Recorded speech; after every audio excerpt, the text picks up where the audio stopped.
Omuze gw'okukusa abantu naddala abavubuka nga batwalira mu mawanga agawalaba okola ebintu ebitali gimu bangi bafunidde ebizibu bitali bimu omuli n'obulimu bw'enkalakalira. Kizuuliddwa nti abantu abakusa abaana bano bakozesa obukodyo obusikiriza bumu nga beeyambisa embeera embi abantu bano gye balimu n'okuba ebbula ly'emirimu. Ebitongole ebyenjawulo ebikwatibwa ku nsonga eno biriko ebiboogedde.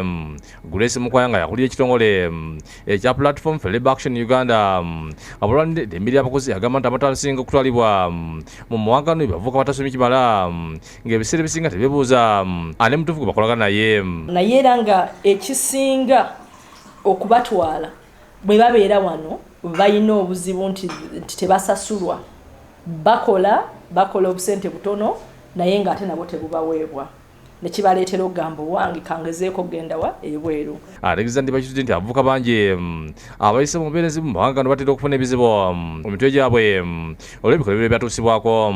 Bw'otunuulira Ethiopia, instead gavumenti yaabwe yateekawo etteeka nti abaana bamala kubakebera oba nga psychologically balyoke nga tebanaba kubatwala, naye ekyo baden ate muba mugitadde ku ki ku bano ekifo ky'okulaba kyeki kireeta nga bali eri.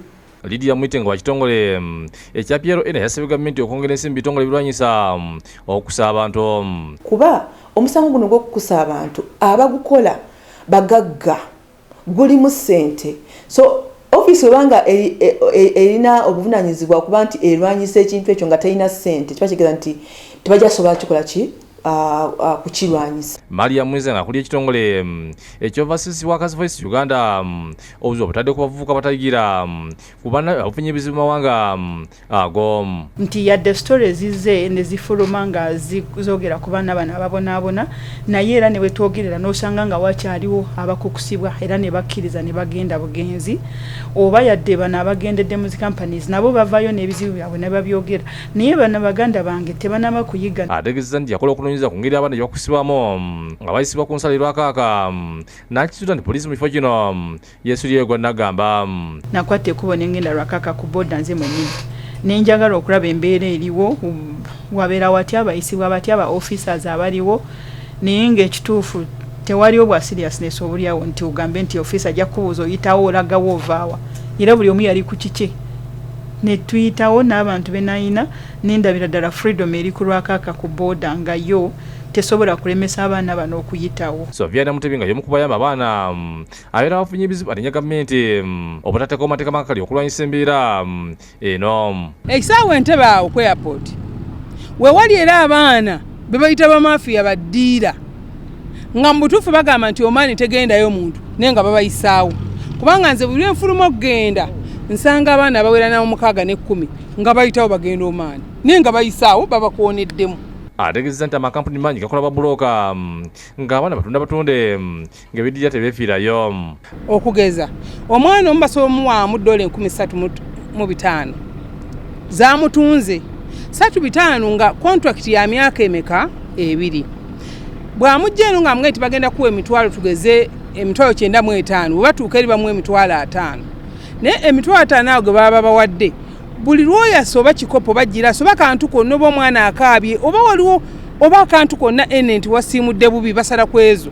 Ategeeza nti asinkanye abaana bangi mu mawanga gy'agenze ng'abalajana olw'embeera embi gye bayisibwamu ekiviirako amu ku bano okwejjambulamu. Kati nze mbasanga nnyo e Dubai nga batolose mu biyumba badduseeyo ne bajja naye ng'anoonya tikiti emuzza naye tagirina ekimuleetera n'okuyingira mu bawala bali abeetundirayo naye nga mwana muto wa myaka 19. Tutukira Amino East Consultants okwongera okufuna ekifaananyi ku ngeri gye batambuza emirimu gyabwe ne tuwayo n'akulira emirimu kampuni eno Benoni Kunywana ono asambaza ebiro kwajagalira abaana bano oluvannyuma bamaze okubatwala mawanga ago.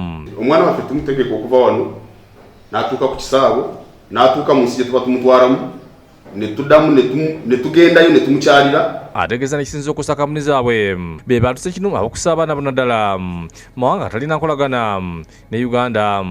Katwale ekyokulabirako eky'abaana bali omaanyi ababonaabona abantu abo bakukusa kubanga teri kampani na license ekirizibwa okutwala omaanyi. Moses Binoga nga y'omukwanaganya ebitongole ebirwanyisa okukusa abantu aleka ensonga ez'enjawulo zatangazizzaako akisizza nga waliwo ekizibu kino wabula ebitongole by'okumaddembe omuli ekyanyitapo n'amakampuni amalala gasukka mu 17 gaggalo era bannannyinigo ne bavunaanibwa.